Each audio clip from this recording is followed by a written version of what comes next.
Hello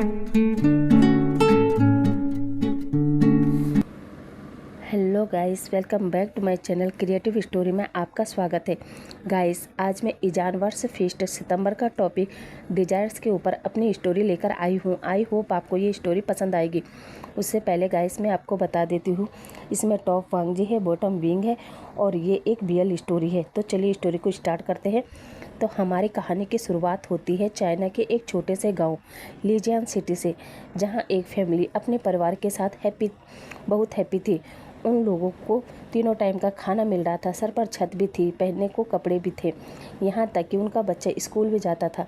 मगर उनका बेटा, जो कि हमारा फर्स्ट मेन लीड है विंग, जिसको कि पढ़ाई से ज़्यादा अपने ड्रीम पर फोकस था और उसका ड्रीम था इंटरटेनमेंट के क्षेत्र में अपना नाम बनाना, दौलत शोहरत हासिल करना, जिसके लिए वो बचपन से ही डांस में, सिंगिंग में फोकस किया करता था।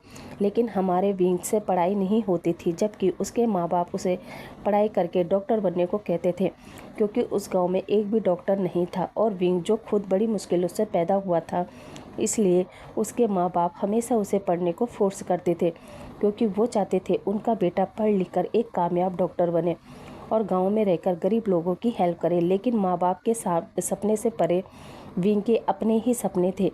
वो एक सक्सेसफुल K-pop आइडल बनना चाहता था, जहां इसकी खबर उसके मॉम डैड को नहीं थी। वहीं विंग अपने मॉम डैड को दिखाने के लिए पढ़ाई तो करता था, जैसे ही मौका मिलता वो पढ़ाई की जगह गाने लिखता, उनकी धुन बनाता, डांस करता। हाई स्कूल तक ऐसा ही चलता रहा, जहां उसके मॉम डैड उसे मेडिकल कॉलेज में एडमिशन लेने के लिए फोर्स करते। मगर विंग तो सिंगिंग कंपटीशन, डांसिंग कंपटीशन में पार्टिसिपेट करता और हर बार सोचता कि कब वो अपने सपनों के शहर बीजिंग जाकर अपने सपनों को पूरा करेगा। और फिर एक दिन विंग को मौका मिलता है। उस गांव में शूटिंग के लिए एक पूरा ग्रुप आया था, जो बच्चों के साथ कॉलेज में शूट करने वाले थे।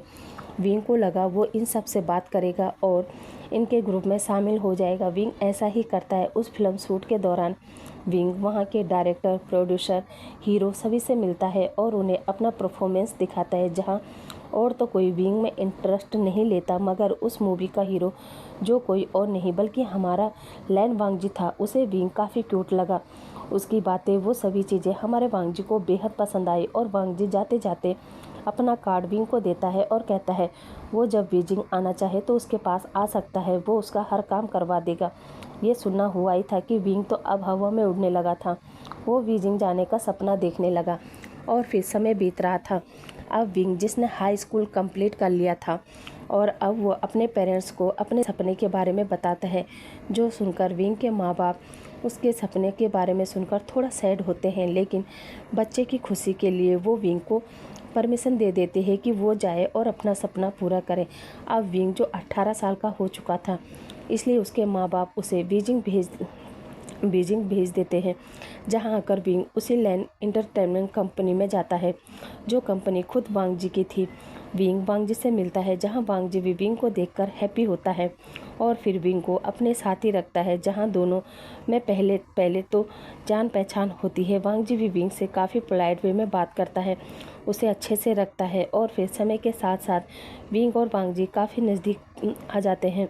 और अब विंग को बीजिंग आए हुए पूरे 1 साल हो गया था, जहां वांगजी ने विंग को यही बोल के अपने साथ रखा था कि जैसे ही उसे दूसरी फिल्म का ऑफ़र आता है, वो विंग को उसमें सिंगिंग करने का मौका देगा। विंग भी वांगजी की बात में आ जाता है, मगर विंग को नहीं पता था कि वांगजी डबल पर्सनैलिटी का पर्सन है।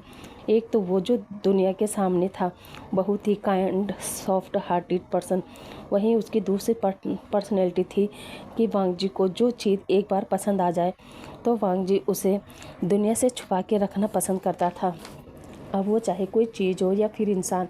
और इसी तरह हमारे वांगजी की पर्सनैलिटी थी। उसने जब कॉलेज में विंग को देखा था, वांगजी को विंग उसी समय पसंद आ गया था और वांगजी ने अपना कार्ड, यहाँ तक कि विंग को बीजिंग आने के लिए इसलिए नहीं कहा था कि वो विंग को यहाँ लाके उसे काम दिलाएगा, बल्कि इसलिए बुलाया था कि विंग अगर बीजिंग आ गया तो वो उसका बनकर ही रहेगा। वांगजी विंग को दुनिया से छुपा के रखेगा, क्योंकि वांगजी नहीं चाहता था कि किसी की भी नज़र उसके प्यार पर पड़े। विंग अगर बीजिंग सिंगिंग करेगा तो वो केवल वांगजी के लिए होगा, वो डांस करेगा तो वो भी केवल वांगजी के सामने ही, किसी और के सामने नहीं। इसलिए जब भी विंग वांगजी से अपने काम के लिए पूछता, वांग जी उसे टाल देता और हर समय विंग को मना के उसके साथ फिजिकल होता, उसके अलावा कुछ भी नहीं। वहीं दोनों एक दूसरे के साथ काफ़ी हैप्पी भी रहते थे। मगर अब जैसे जैसे समय बीत रहा था, विंग नोटिस कर रहा था कि वांग जी के घर पर कोई नहीं आता, ना ही उसके फ्रेंड, ना ही कोई प्रोड्यूसर, ना ही कोई स्क्रिप्ट राइटर। बस वांग जी ही था जो हर किसी के पास आता था। वांग जी के पास कोई नहीं आता था। ये चीज़ कहीं ना कहीं विंग को खटकने लगी कि इतना बड़ा एक्टर होने के बाद वांग जी से मिलने कोई नहीं आता, यहाँ तक कि वांग जी का सेक्रेटरी भी। अब एक दिन विंग वांग जी से पूछ ही लेता है कि इस घर में उन दोनों के अलावा कोई तीसरा पर्सन क्यों नहीं है, ना ही उसके क्रू मेंबर आते हैं, ना ही उसके फ्रेंड और ना ही उसका सेक्रेटरी। आखिर ऐसा क्यों? जिस पर वांग जी कहता है क्योंकि उसे अकेला रहना पसंद है, और वैसे भी अब तो तुम मेरे साथ हो और मैं तुम्हारे साथ, फिर हमें किसी की क्या ज़रूरत है? क्या मैं तुम्हें खुश नहीं रख पा रहा हूँ जो तुम ये सब पूछ रहे हो? विंग कहता है नहीं वांग जी, ऐसी बात नहीं है। मैं तो बस इसलिए पूछ रहा हूँ कि तुम इतने बड़े एक्टर हो, फिर भी तुम्हारे पास तुम्हारा सेक्रेटरी तक नहीं आता। जिस पर वांग जी कहता है वो लोग यहाँ नहीं आते हैं, बल्कि वो सब लोग मुझे ऑफिस में मिलने आते हैं। विंग कहता है पर वांग जी, हम लोगों को घर पर पूरे 1.5 साल हो गए हैं। तुम्हें नहीं लगता कि हमें बाहर जाना चाहिए, लोगों से मिलना चाहिए? क्योंकि जब मैं लोगों से मिलूँगा तभी तो वो लोग मुझे काम देंगे। इतना सुनना हुआ ही था कि वांग जी को एकदम गुस्सा आता है, मगर वांग जी विंग को अपनी दूसरी साइड नहीं दिखाना चाहता था, इसलिए प्यार से ही समझाता है और विंग मान भी जाता है। उसके बाद विंग खाना बनाने के लिए किचन में चला जाता है, जहाँ पीछे पीछे वांग जी भी जाता है और विंग को पीछे से हक करके उसके नेक को स्निफ करने लगता है, जो देखकर विंग कहता है वांग जी तुम क्या कर रहे हो? वांग जी हल्की आवाज़ में कहता है कुछ नहीं, तुमसे प्यार। विंग कहता है नहीं वांग जी, देखो ना मैं खाना बना रहा हूँ, प्लीज़ मुझे परेशान मत करो, छोड़ो मुझे। वांग जी विंग की बात नहीं मानता और फोर्सफुली उसको छेड़ने लगता है, जहाँ विंग काफ़ी मना करता है, मगर वांग जी के आगे विंग बेबस हो जाता है और वांग जी गैस ऑफ करके विंग को वहीं किचन काउंटर पर झुकाता है और उसके साथ इंटीमेट होना चालू कर देता है। और फिर जब उनका कार्यक्रम ख़त्म होता है, वो दोनों शावर लेने चले जाते हैं और शावर लेते समय भी दोनों इंटीमेट होते हैं। और अब फ्रेश होकर विंग फिर से खाना बनाता है और दोनों आराम से अपना डिनर एंजॉय करते हैं। उसके बाद वापस बेडरूम में आकर सो जाते हैं। अब नेक्स्ट मॉर्निंग वांग जी फिर से विंग के साथ इंटीमेट होता है और फिर शावर लेके रेडी होता है और अपने ऑफिस निकल जाता है, ये जहाँ वो विंग को बताता है कि वो आज लेट आएगा, इसलिए अच्छे से घर को लॉक कर दे। विंग कहता है क्यों और वो कहाँ जा रहा है? वांग जी कहता है कहीं नहीं, आज सभी क्रू मेंबर ने एक डिनर पार्टी रखी है। जो सुनकर विंग कहता है क्या मैं भी तुम्हारे साथ डिनर पार्टी में चलूँ? देखो ना मैंने एक न्यू सॉन्ग बनाया है, मौका मिलते ही मैं किसी म्यूजिक डायरेक्टर को अपना सॉन्ग सुना दूंगा।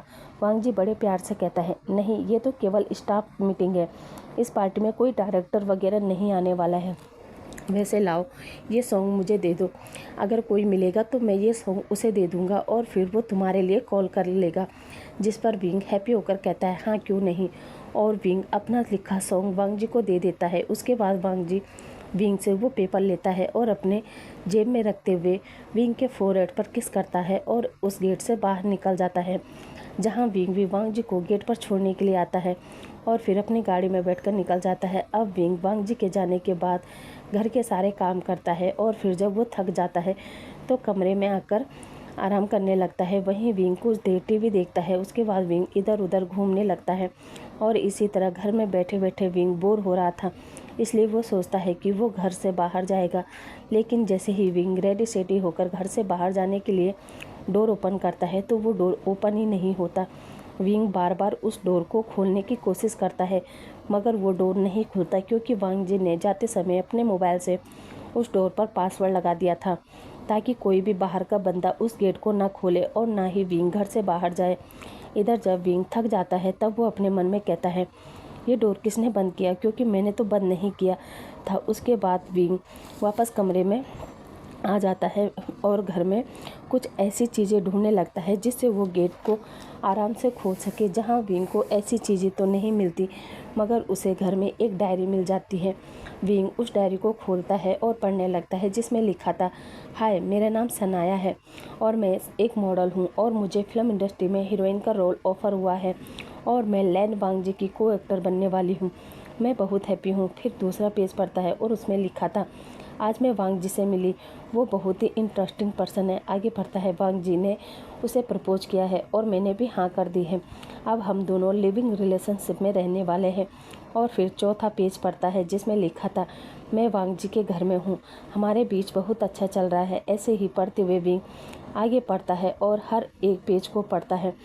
अब आगे जब विंग पढ़ता है तो उसकी आंखें बड़ी बड़ी हो जाती है और आगे पढ़ता है जिसमें सनाया ने लिखा था, मेरी ज़िंदगी की सबसे बड़ी गलती थी कि मैंने वांग जी पर भरोसा किया और ये सोचा कि वो मुझे प्यार करता है, मगर मैं नहीं जानती थी कि वो एक नंबर का घटिया पर्सन है जिसकी दो पर्सनैलिटी है। एक जिससे वो दुनिया को बेवकूफ़ बनाता है और दूसरी वो जो बहुत ही डरावना और खौफनाक है। हाँ, आज मुझे घर में बंद हुए पूरे 6 महीने हो गए हैं। वो पर्सन ना तो खुद मुझे बाहर ले जाता है और ना ही खुद मुझे बाहर जाने देता है। उसने मुझे इस 4 दीवारी में कैद करके रखा है। मैं यहाँ से जाना चाहती हूँ, मगर मेरी हेल्प कोई नहीं कर सकता क्योंकि इस घर में कोई नहीं आता, ना ही वांग जी का ड्राइवर, ना ही वांग जी का सेक्रेटरी और ना ही वांग जी के फ्रेंड। अब तो मुझे ये लग रहा है कि मानो मैं यहाँ घुट घुट कर मर जाऊँगी। और फिर विंग आगे पढ़ता है जिसमें लिखा था, बस बहुत हो गया, मैं ऐसे नहीं जी सकती, इसलिए मैं आज अपनी जान दे के इस दुनिया से वांग जी की कैद से आज़ाद होना चाहती हूँ। बस बहुत हो गया, अब मुझसे ये सब बर्दाश्त नहीं हो पा रहा है। उसके बाद डायरी के आगे वाले पेज सब ब्लैंक थे, उसमें कुछ नहीं लिखा था। विंग वो डायरी पढ़ के बहुत घबरा गया था और अब वो सोचने लगता है, वांग जी पिछले 1-1.5 साल से मेरे साथ भी तो ऐसा ही कर रहा है। आखिर क्यों वांग जी ये सब क्यों कर रहा है? क्यों वो मुझे घर से बाहर नहीं जाने देता? क्यों? विंग यही सब सोच रहा था और वो उसी कमरे में बैठा रहता है जब तक कि वांग जी घर नहीं आता। और अब जैसे ही विंग को लगता है कि वांग जी घर आ गया, वो दौड़कर वांग जी के पास जाता है और बहुत ही नॉर्मल वे में वांग जी से पूछता है, उसकी पार्टी कैसे थी? वांग जी कहता है, अच्छी थी। उसके बाद वांग जी विंग से पूछता है, क्या उसने खाना खाया? विंग मना कर देता है कि नहीं, उसे अकेले खाना खाना अच्छा नहीं लगता, इसलिए उसने अपने लिए कुछ नहीं बनाया। जो सुनकर वांग जी कहता है, क्या विंग, तुम ऐसा मत करो प्लीज़, खाना खाया करो वरना तुम्हारी तबीयत ख़राब हो जाएगी। और वांग जी उसी समय किचन में आता है और विंग के लिए फ़ूड बनाने की तैयारी करने लगता है। जो देखकर विंग पूछता है, ये तुम क्या कर रहे हो वांग जी? वांग जी कहता है, तुम्हारे लिए खाना बना रहा हूँ, वैसे भी भूखा रहना सेहत के लिए हेल्दी नहीं है, इसलिए तुम बैठो, आज मैं तुम्हारे लिए कुक करता हूँ।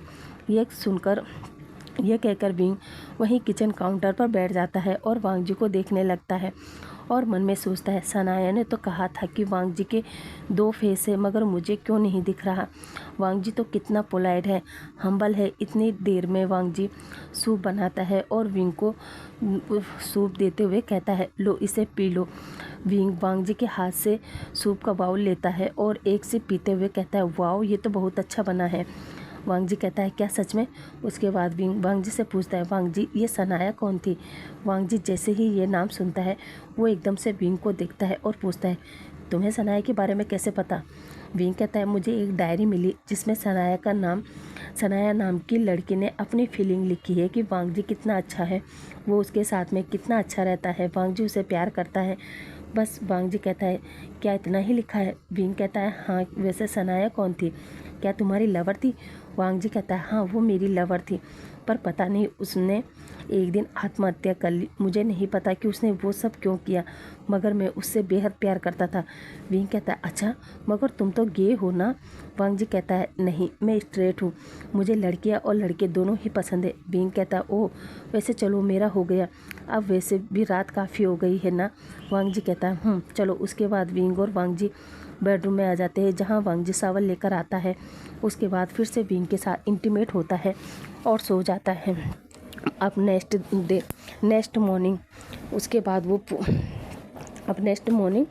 जब वांग जी उठता है तो वो सामने विंग को नहीं देखता। उसके बाद वो पूरे घर को छान मारता है, मगर विंग वांग जी की कैद से आज़ाद हो चुका था। मगर विंग नहीं जानता था कि उसने कितनी बड़ी गलती कर दी। उसके बाद वांग जी अपने मन में कहता है, विंग, मैं जो साइड तुम्हें नहीं दिखाना चाहता था, अब तुम मेरी वही साइड देखोगे। ये कहते हुए वांग जी अपने सेक्रेटरी को कॉल करता है और उसे विंग की फ़ोटो देते हुए कहता है, ये पर्सन 24 घंटे के अंदर मुझे मेरे मेंशन में चाहिए। सेक्रेटरी कहता है जी बॉस। दूसरी तरफ हम विंग को देखते हैं जो वापस अपने गांव जा रहा था, क्योंकि उसके फ्रेंड फैमिली सभी गांव में ही थी, इसलिए विंग अपने सिटी जा रहा था। और जैसे ही वो लीजियान सिटी पहुंचता है, उससे पहले ही वांग जी का सेक्रेटरी कुछ लोगों के साथ वहां पहुंचा हुआ था, और वो विंग को देखते ही वापस विंग को गाड़ी में डालते हैं, उसे बेहोश करते हैं और सीधा वांग जी के पास ले आते हैं। और अब जब विंग होश में आता है तो वो खुद को चेयर से बंधे हुए पाता है और सामने वांग जी को बैठे देखता है और वांग जी से पूछता है, वांग जी ये सब क्या है, तुमने मुझे किडनैप किया? वांग जी अपनी जगह से खड़ा होता है और विंग को एक थप्पड़ मारते हुए कहता है, तुम्हारी हिम्मत कैसे हुई घर से भागने की? क्या मैंने तुम्हारे साथ कोई गलत सलूक किया था जो तुम मुझे छोड़कर भाग गए? तुम्हें पता है मेरा नाम लैन वांग जी है, लैन वांग जी, और मेरी मर्जी के खिलाफ मेरे घर में से एक पत्ता भी नहीं हिल सकता, और तुमने भागने की हिम्मत की? मेरे प्यार में क्या कमी थी? हाँ बताओ, तुम मुझे छोड़कर क्यों भागे? बताओ विंग, बताओ। विंग कहता है, हाँ मैं भागा तो क्या गलत किया? हाँ मैंने सनाया की डायरी पढ़ ली थी जिसमें साफ साफ लिखा था कि तुमने उसे अपने घर में कैद करके रखा था, जिसके कारण वो परेशान हो गई थी और उसने आत्महत्या कर ली। तभी वांग जी कहता है, रॉन्ग विंग रॉन्ग, सनाया ने आत्महत्या नहीं की थी बल्कि उसे मैंने मारा था, क्योंकि उसने मुझे धोखा दिया था। सनाया अच्छी लड़की नहीं थी, उसे तो बस अपने जिस्म की आग बुझानी थी, उसके लिए वो किसी के साथ भी सो जाती थी।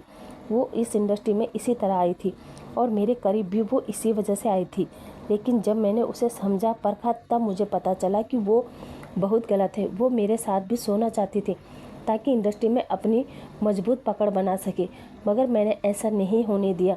वो शायद भूल चुकी थी कि मैं दूसरों की तरह नहीं हूँ, इसलिए मैंने उसे मार डाला।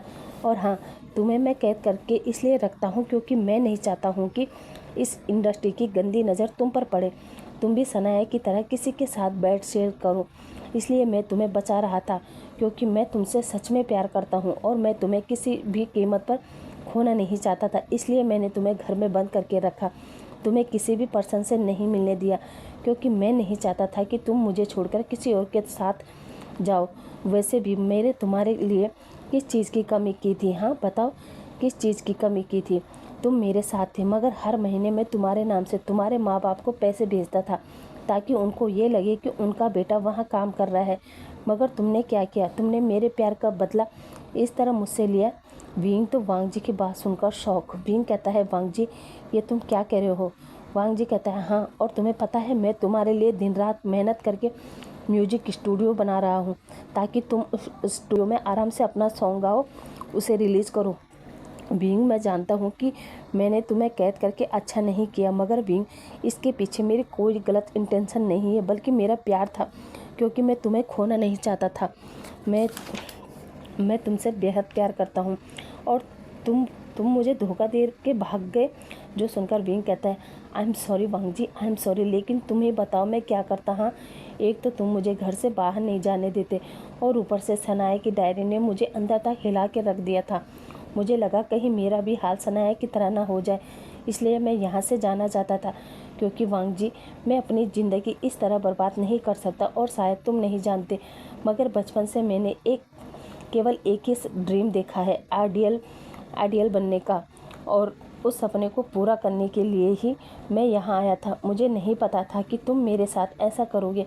और रहा तुम्हें धोखा देने की बात, तो वांग जी मैं तुम्हें बता देता हूँ, मैं तुम्हारे साथ हूँ तो इसलिए क्योंकि मैं भी तुमसे प्यार करता हूँ और बेहद प्यार करता हूँ, और तुम्हें धोखा देने के बारे में मैं सोच भी नहीं सकता था, मगर तुम्हारे बिहेव ने अब मुझे सोचने पर मजबूर कर दिया है कि मैं तुमसे प्यार करूँ या नहीं। क्योंकि वांग जी तुम मुझसे झूठ बोलते हो कि तुम मुझसे प्यार करते हो, क्योंकि जो तुम मेरे साथ कर रहे हो उसे प्यार नहीं कहते बल्कि ऑब्सेशन कहते हैं। और हाँ वांग जी, इसे ऑब्सेशन कहते हैं जिसे तुम प्यार का नाम दे रहे हो। वांग जी कहता है, चलो ऑब्सेशन ही सही विंग, मगर तुम मेरे हो, केवल मेरे, और मैं तुम्हें इतनी आसानी से नहीं जाने दूंगा, समझे? और वो विंग को उसी तरह चेयर से बांधकर बाहर निकल जाता है। इधर विंग वांग जी चिल्लाता है, मगर वांग जी उसे कमरे में बंद करके बाहर निकल जाता है। इधर विंग जो चेयर पर बैठे बैठे सोच रहा था कि उसने वांग जी पर भरोसा करके कितनी बड़ी गलती कर दी। काश वो अपनी माँ बाप की बात मानकर पढ़ाई ही कर लेता और एक कामयाब डॉक्टर बन जाता, तो शायद आज उसे ये दिन न देखना पड़ता। विंग अब कमरे में बैठकर अपनी किस्मत को रो रहा था। क्योंकि विंग अच्छे से जानता था कि वो अब वांग जी की कैद से कभी नहीं निकल सकता। दूसरी तरफ हम वांग जी को देखते हैं, जो विंग को कमरे में बंद करके पहले सीधे अपने ऑफिस आता है, जहां वो बैठा ही था कि तभी वांग जी का सेक्रेटरी न्यू हुसैन वांग जी के पास आता है और वांग जी से पूछता है कि सर क्या हुआ, आज आप परेशान लग रहे हो। वांग जी कहता है कुछ नहीं न्यू हुसैन, बस थोड़ा सा सर में दर्द है। न्यू हुसैन कहता है सर क्या आपने अपनी मेडिसिन ली। वांग जी कहता है मेडिसिन। उसके बाद वो अपने कोट के जेब में, पैंट की जेब में, सभी जगह मेडिसिन ढूंढता है, जो उसे मिल भी जाती है और फिर वांग जी मेडिसिन लेता है और अब कुछ देर बाद वो नॉर्मल होता है और न्यू हुसैन से पूछता है कि तुम यहाँ क्यों आए हो। जो सुनकर न्यू हुसैन कहता है सर डायरेक्टर सो आपसे मिलना चाहते हैं, वो चाहते हैं कि आप उनके ड्रामा में उनके बेटे के साथ काम करें। वांग जी पूछता है सीन क्या है, जहां न्यू हुसैन वांग जी को बताता है कि स्क्रिप्ट में लिखा है कि ड्रामा की मेन लीड जिसे सोयान, मेरा मतलब आपका को एक्टर जिसका नाम सोयान है। वांग जी कहता हूँ।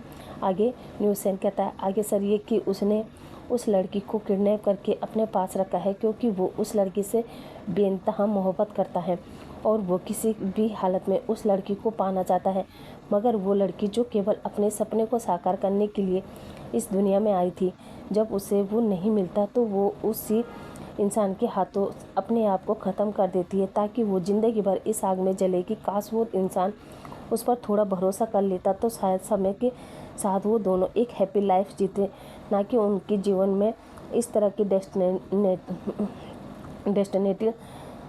डेस्टिनी होती। वांग जी को पता नहीं था क्यों, पर वो स्क्रिप्ट अच्छी लगी और वो मिस्टर सुक के ड्रामा में काम करने को मान जाता है। और अब पूरा दिन वो अपने ऑफिस में था, मिस्टर सू से मिलता है, सोयान से मिलता है और उस लड़की म्या से भी मिलता है। उसके बाद वांग जी अपने मेंशन में आता है, जहां विंग की हालत काफ़ी ख़राब थी, क्योंकि विंग ने अपने ही पैंट में सब कुछ करके रखा था।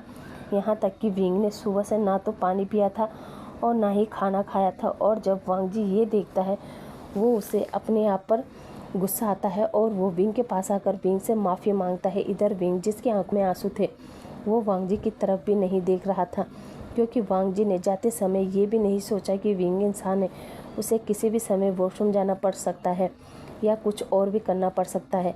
मगर वांग जी जो गुस्से में ये सब सोचे बिना ही विंग को चेयर से बांधकर चला गया था। अब विंग जो सुबह से उस चेयर पर बैठा था और पूरा दिन जब वो कहीं नहीं जा पाया, तो हमारी जो नेचुरल चीज़ें होती है वो विंग ने अपने पैंट में ही कर दी थी।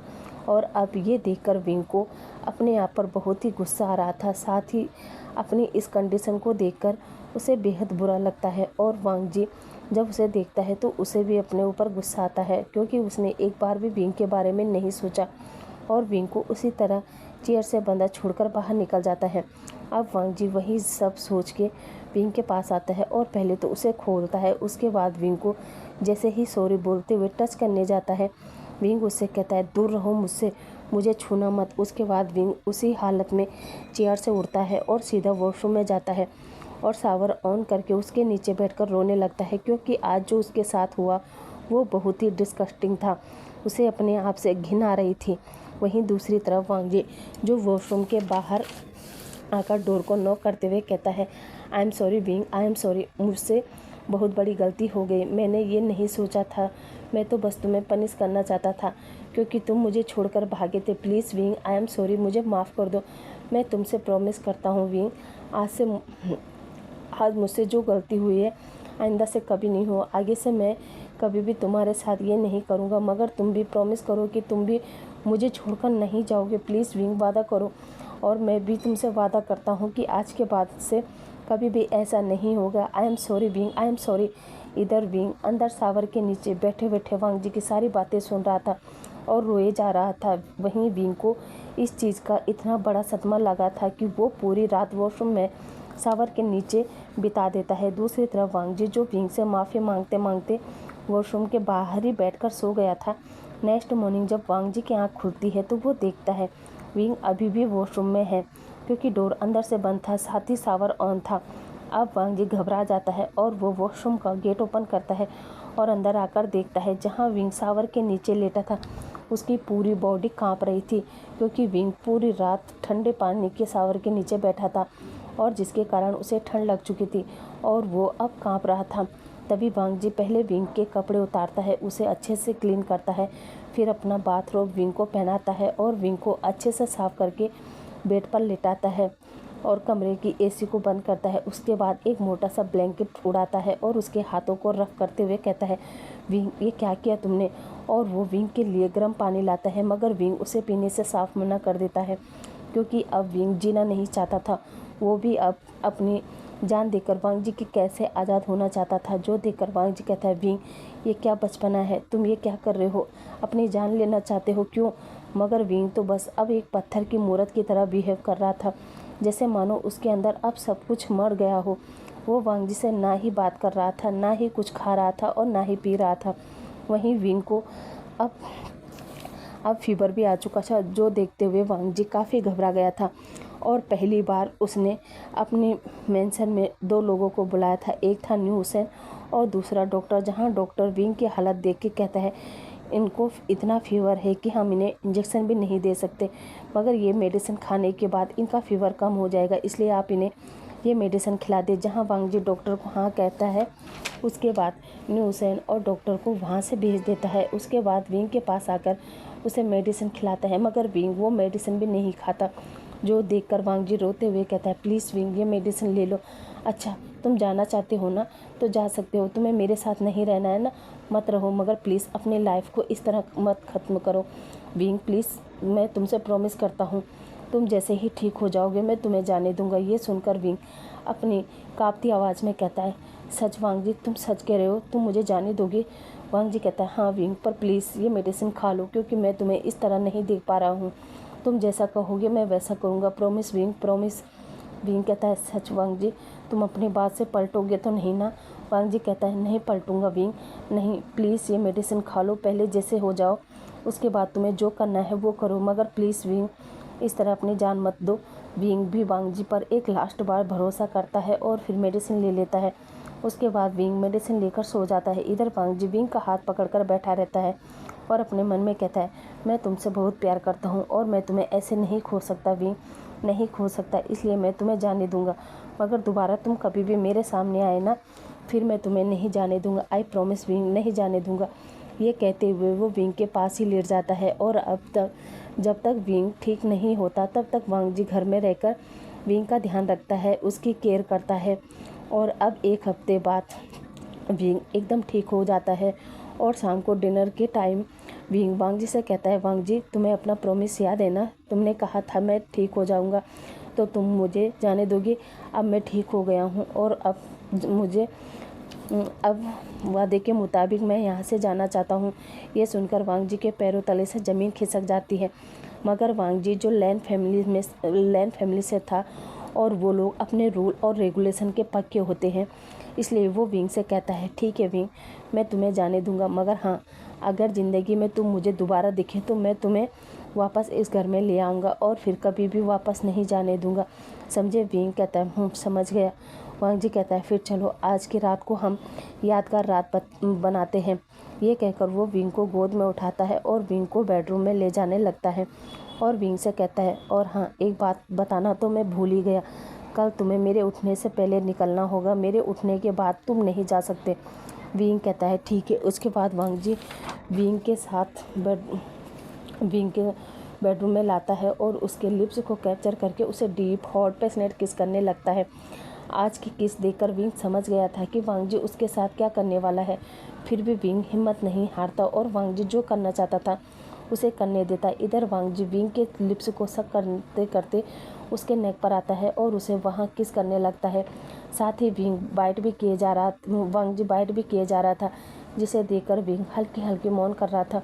वहीं वांग जी विंग के नेक से होते हुए उसके चेस्ट पर आता है और फिर अब विंग की बॉडी से उसकी चेस्ट से खेलता है, उसके निपल को सक करता है, लिक करता है और अब उसकी अपर बॉडी से होते हुए लोअर बॉडी तक आता है, उसे वहाँ लिक करता है, सक करता है। उसके बाद विंग के लिटिल बनी को अपने माउथ में लेकर सक करने लगता है और फिर विंग के साथ इंटीमेट होने लगता है और विंग के साथ पूरी रात मल्टीपल राउंड करता है, क्योंकि वांग जी चाहता था कि विंग 2 दिनों तक बेड से ना उठ पाए और इसी तरह अब वो विंग को अपने पास रख सकता था। इधर वांग जी पूरी रात और पूरा दिन न खुद सोता है और ना ही विंग को सोने देता है, क्योंकि वो विंग की हालत इतना ख़राब करना चाहता था कि विंग अपने पैरों पर चल ही ना पाए। मगर विंग ने भी पूरा इरादा बना लिया था वांग जी को छोड़कर जाने का। इसलिए जब वांग जी थक कर सो जाता है, विंग अपनी सारी हिम्मत को इकट्ठा करता है और वांग जी के सोते ही निकल जाता है। अब करीब 3 घंटे बाद जब वांग जी वापस से उठता है तो वो देखता है कि विंग उसके पास नहीं है। और ये देखकर आज वांग जी को गुस्सा नहीं बल्कि हंसी आ रही थी, क्योंकि वांग जी ने कभी नहीं सोचा था कि विंग ऐसा भी कर सकता है। वांग जी ने जानबूझकर उसे इतना पेन दिया था कि मगर उसके बावजूद भी विंग वांग जी की कैद से आज़ाद हो गया था, जो देखकर वांग जी अपने बेड से उठता है और फिर वाइन की बोतल निकालता है। उसके बाद पूरी बोतल खाली करता है और वापस बेड पर सो जाता है और फिर नींद कंप्लीट होने के बाद फिर बोतल निकालता है। इतनी पीता है जब तक वो बेहोश न हो जाए। और अब इसी तरह वांग जी जी रहा था।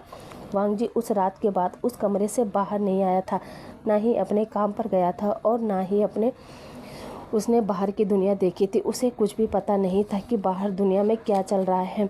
वहीं दूसरी तरफ हम विंग को देखते हैं, जो इतना सब झेलने के बाद अपने गांव अपने माँ बाप के पास पहुंचा है। पूरे 1.5 साल बाद अपने बेटे को उस हालत में देखकर विंग के माँ बाप का तो कलेजा ही फट गया था।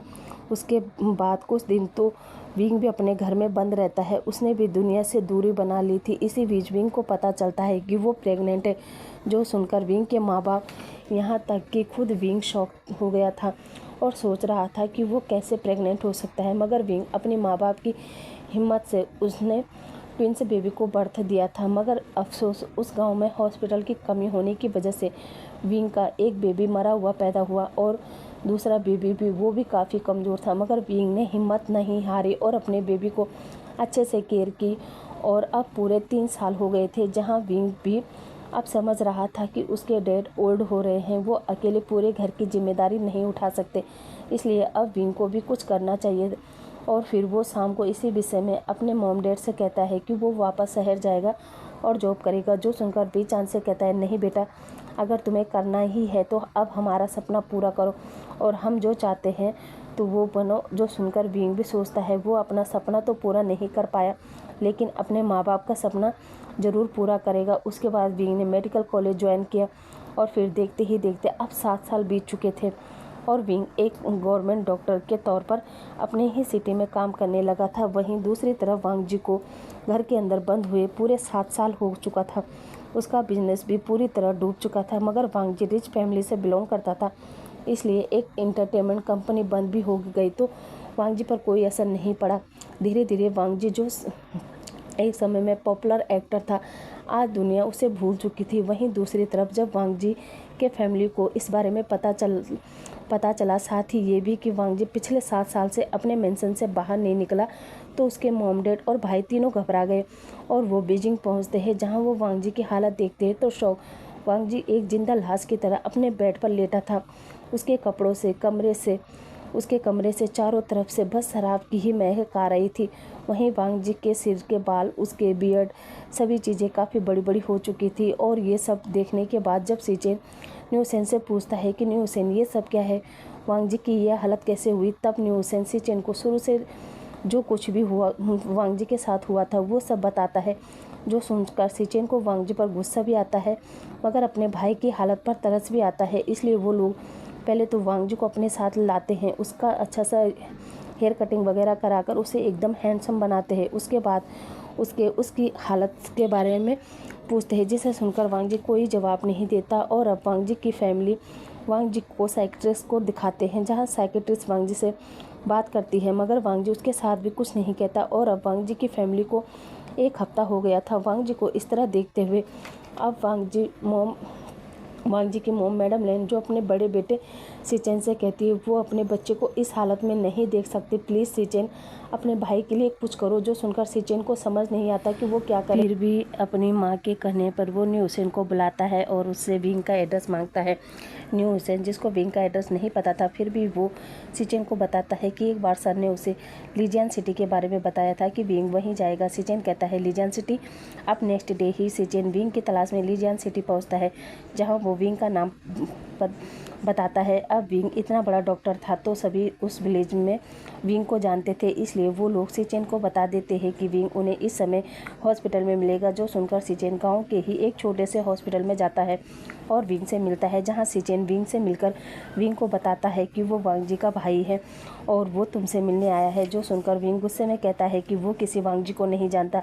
सिचेन कहता है प्लीज़ विंग ऐसा मत कहो वरना वांग जी। तभी विंग घबराते हुए कहता है क्या हुआ वांग जी को। अब सिचेन वांग जी की पूरी हालत विंग को बताता है, यहाँ तक कि वो अब गुमनाम ज़िंदगी जी रहा है। पता नहीं क्यों पर विंग मैं जानता हूँ इस ज़िंदगी में तुम ही उसे बाहर निकाल सकते हो, इसलिए प्लीज़ मेरे साथ चलो। जो सुनकर विंग को बुरा तो लगता है, साथ ही ये भी सोचता है कि वांग जी ने उसे वार्न किया था कि वो दोबारा उससे दिखे तो वो उसे जाने नहीं देगा। यही सारी बातें विंग सिचेन को भी बताता है कि वांग जी ने उसे ऐसा कहा था। जो सुनकर सिचेन बताता है कि विंग दरअसल वांग जी बुरा नहीं है, वो तो उसकी लाइफ में हमेशा ऐसे पर्सन आए जिन्होंने वांग जी का रिच होने का फ़ायदा उठाया। पहले उसके फ्रेंडों ने उसके नाम पहचान का फ़ायदा उठाया और उसे यूज करके फेंक दिया। उसी तरह उसकी गर्लफ्रेंड ने भी किया था। उसके बाद तो वांग जी किसी पर भरोसा ही नहीं कर पाया।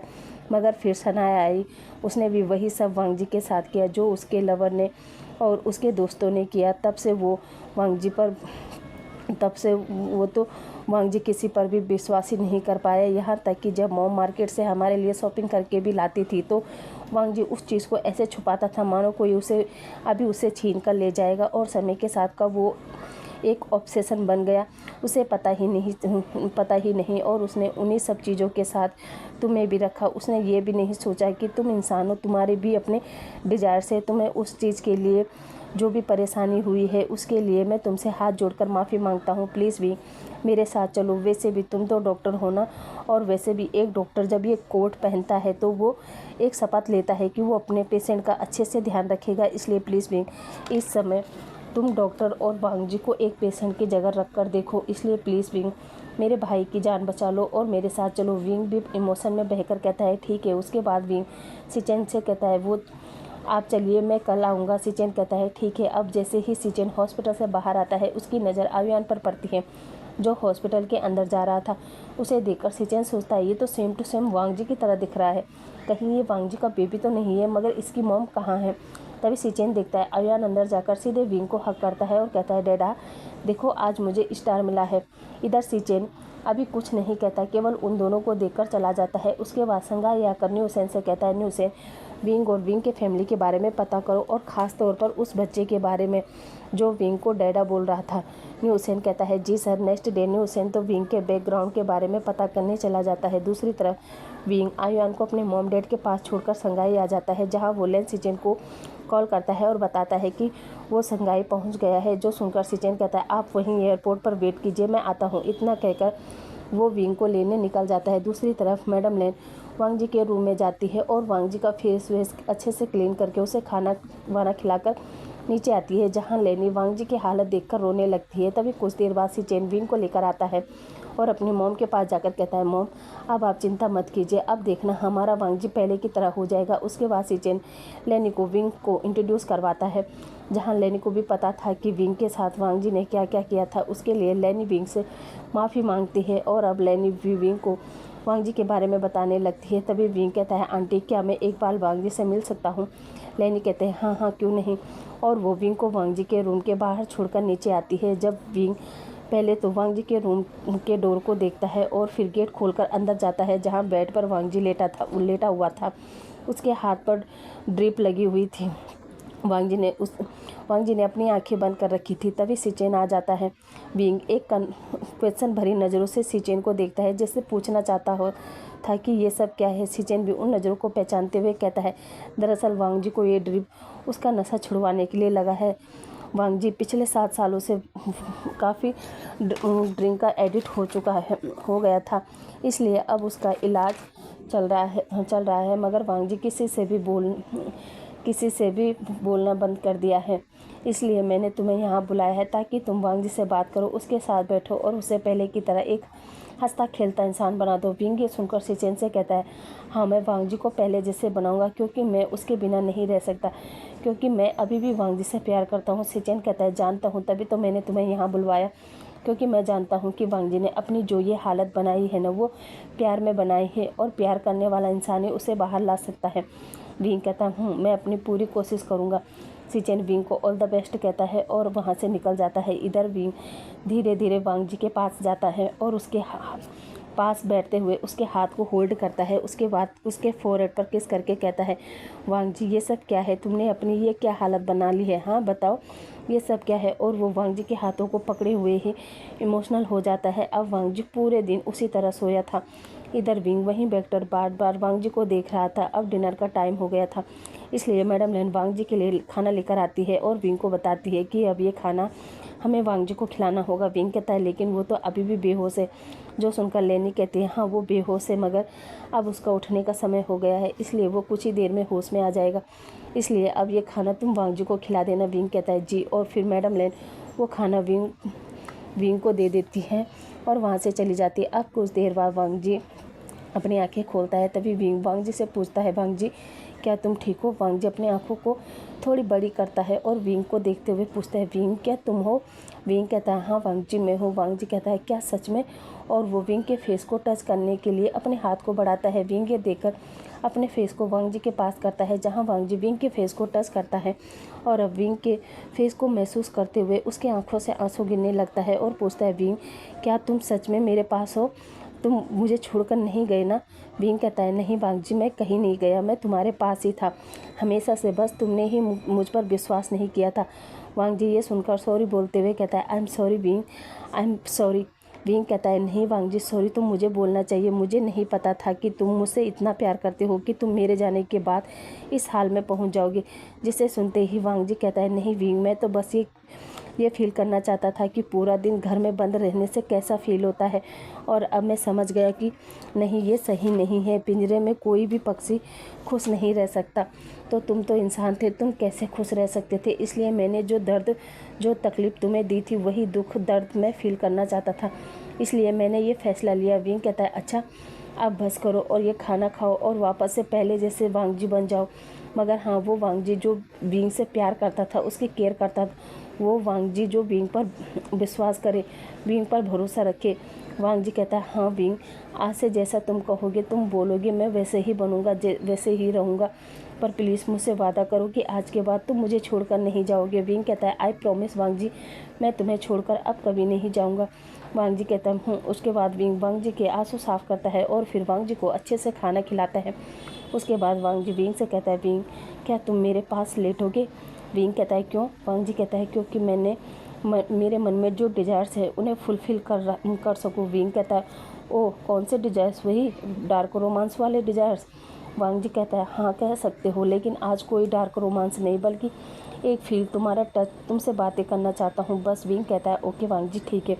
उसके बाद विंग भी अपना खाना पीना खाता है और फिर वांग जी के साथ बेड पर लेट जाता है, जहाँ लेटे लेटे अब वांग जी विंग को देख रहा था और वही विंग से पूछता है कि क्या उसने अपना सपना पूरा किया, जिस पर विंग मना करते हुए कहता है नहीं मैंने वो सब होने के बाद अपना ड्रीम छोड़ दिया है और अपने माँ बाप के ड्रीम पर जी रहा हूँ। वांग जी कहता है क्या मतलब। विंग कहता है मेरा मतलब मेरे माँ बाप ने मुझे डॉक्टर बनाने का सपना देखा था ना, आज मैं वही सपना जी रहा हूँ। वांग जी कहता है इसका मतलब तुम डॉक्टर हो। विंग कहता है हाँ मैं डॉक्टर हूँ। उसके बाद दोनों ही पूरी रात बातें करते हैं और अब नेक्स्ट डे से वांग जी की तबीयत में सुधार आने लगा और धीरे धीरे वांग जी के साथ खुश रहने लगा था। दूसरी तरफ हम सिचेन को देखते हैं जो अपने ऑफिस में बैठा था और तभी न्यूसेन आता है और सिचेन को विंग के बारे में सब बताता है कि वो बेबी किसी और का नहीं बल्कि बॉस और विंग का है। विंग ने उस बेबी को बर्थ दिया है। जो सुनकर सिचेन कहता है हाउ इज़ पॉसिबल, ये कैसे हो सकता है, विंग तो एक मेल है ना। न्यूसेन कहता है जी लेकिन विंग के अंदर बॉम्ब है और वो बेबी को बर्थ दे सकता है। सिचेन कहता है वाह ये तो मिरेकल है। उसके बाद शाम को जब सिचेन घर आता है तो विंग से बात करता है और विंग को बताता है कि उसे आयुआन के बारे में सब पता है, वो वांग जी का और तुम्हारा बेटा है ना। विंग कहता है गगा आपको कैसे पता। सिचेन कहता है विंग हम लैंड से है और हमें कुछ चीज़ पता करना हो तो हम 2 मिनट में पता कर लेते हैं। खैर ये सब छोड़ो और ये बताओ क्या तुमने वांग जी को बताया कि उसका एक बेबी भी है। विंग कहता है नहीं गगा अभी नहीं, और वैसे भी समझ में नहीं आ रहा है कि मैं वांग जी को कैसे बताऊं, क्योंकि ये थोड़ा सा ऑकवर्ड हो जाएगा ना। वांग जी और घर वाले क्या कहेंगे कि मैं एक मेल होकर प्रेग्नेंट हो सकता हूँ, ये थोड़ा सा अजीब नहीं होगा। सिचेन कहता है इसमें अजीब क्या है, और वैसे भी ये तो मिरेकल है, गॉड गिफ्ट है कि तुम मेल होकर प्रेग्नेंट हो सकते हो। और सच मानो मुझे वांग जी को या फिर मेरे घर वालों को ये सुनकर बिल्कुल भी बुरा नहीं लगेगा। इनफैक्ट वो तो ये सुनकर हैप्पी हो जाएंगे कि तुमने वांग जी के बेबी को बर्थ दिया है। हाँ विंग, वो लोग बहुत हैप्पी होंगे, इसलिए तुम जल्दी से वांग जी को बता दो और हमारे नेफ्यू को जल्दी से घर ले आओ। विंग कहता है जी गगा, मगर मुझे थोड़ा टाइम चाहिए। वो क्या है ना, वांग जी अभी भी रिकवर हो रहा है और अगर उसे ये पता चलेगा कि उसका एक बेबी है तो आप समझ सकते हैं ना। सिचेन कहता है हाँ विंग, मगर अब लेट मत करना, जल्दी ही वांग जी को बता देना। विंग कहता है जी गगा। उसके बाद विंग वांग जी के पास आता है और वांग जी के साथ कुछ देर तो मस्ती करता है और फिर वांग जी से कहता है वांग जी कहता है विंग कहता है वांग जी, अगर मैं तुम्हें कुछ बताऊँ तो क्या तुम मेरी बात पर विश्वास करोगे? वांग जी कहता है बताओ। अब वांग जी विंग के हर बात पर विश्वास करेगा। विंग कहता है फिर ठीक है, मैं तुम्हें कल किसी से मिलवाऊंगा। वांग जी कहता है किससे? विंग कहता है उससे जो तुम्हारा है। वांग जी कहता है मेरा?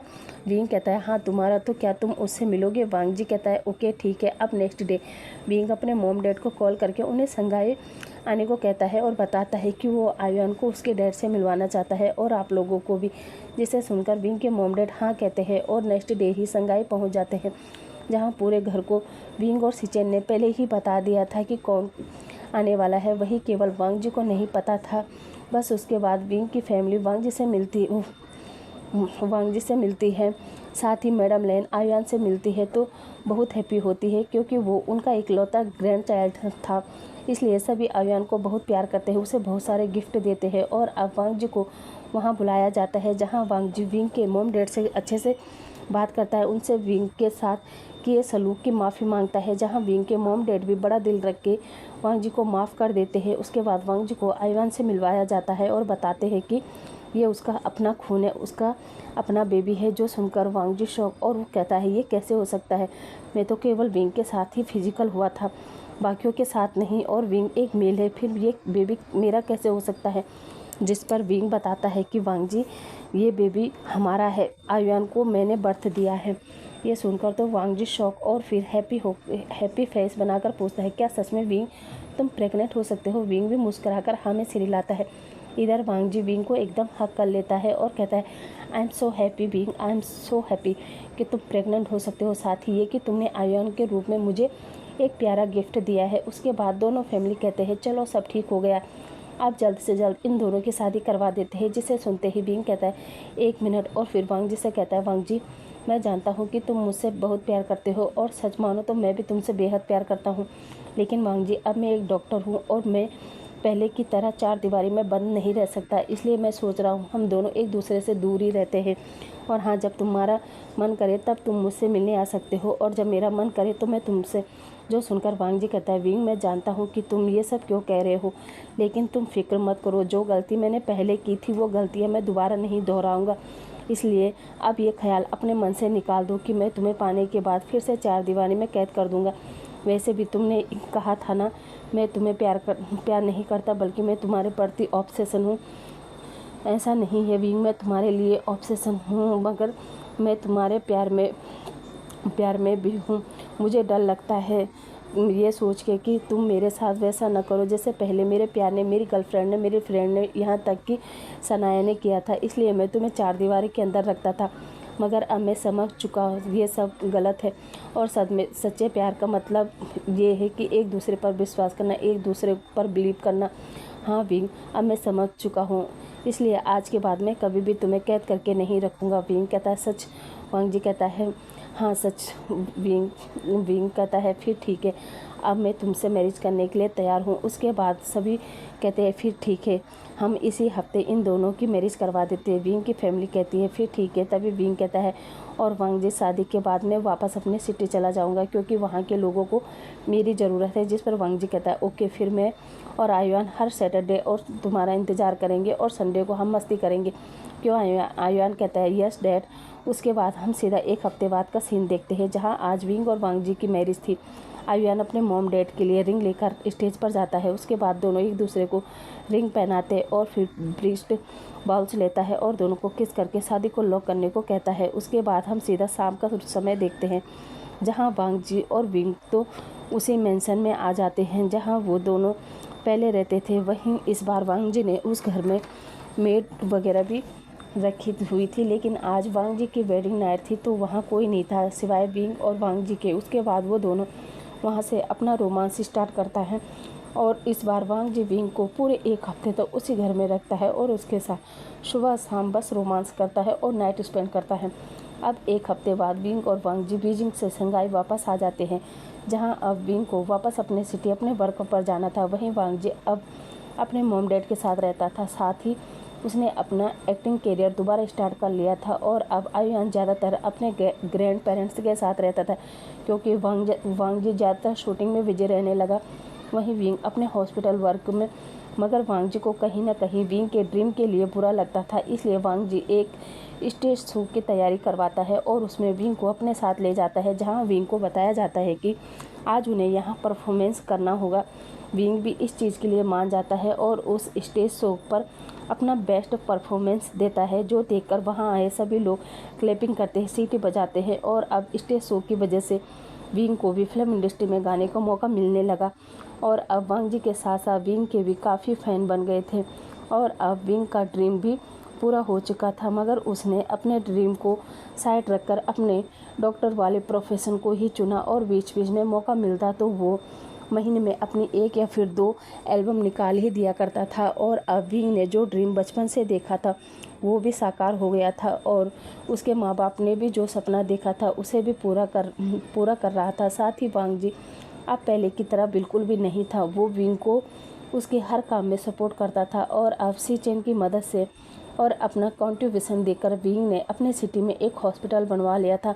साथ ही उसने वहां अपने साथ साथ कई और डॉक्टर को भी वहां बुलवा लिया था और खुद वहां से ट्रांसफ़र होकर बीजिंग आ चुका था और अब वो अपने फैमिली के साथ बेहद हैप्पी है। तो गाइस, इसी हैप्पी मोमेंट पर मैं अपनी स्टोरी को समाप्त करती हूँ और उम्मीद करती हूँ कि आपको ये स्टोरी पसंद आई होगी।